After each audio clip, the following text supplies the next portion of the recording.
बेकस बलोच ऐं अमन जलील जी दिलचस्प कहाणी। हिकु दफ़ो जो ज़िक्र आहे त बेकस बलोच जेको पंहिंजी ॾाहप ऐं हाज़ुर जवाबी लाइ मशहूरु हो, पंहिंजे ॻोठ जी बाज़ार में घुमी रहियो हो। उते खेसि अमन जलील मिलियो, जेको पंहिंजी मग़रूर तबियत ऐं अजीब सवालनि लाइ मशहूरु हो।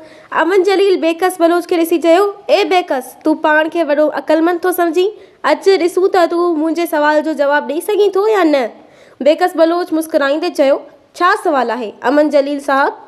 अमन जलील खीसे मां हिकु सिक्को कढियो ऐं चयो, हीउ ॿुधाए, मुंहिंजे हथ में हिन सिके जो मुंहुं कहिड़ी तरफ़ आहे?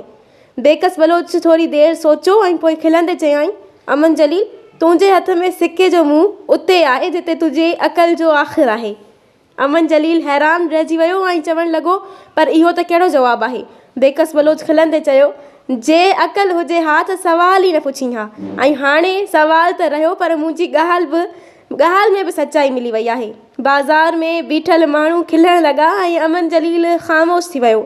नतीजो ही कहाणी ॿुधाए थी त ॾाहप सां मज़ाक़ कंदड़ माण्हू वॾी ॻाल्हि खे बि खिलंदे ई हल करे छॾींदा आहिनि।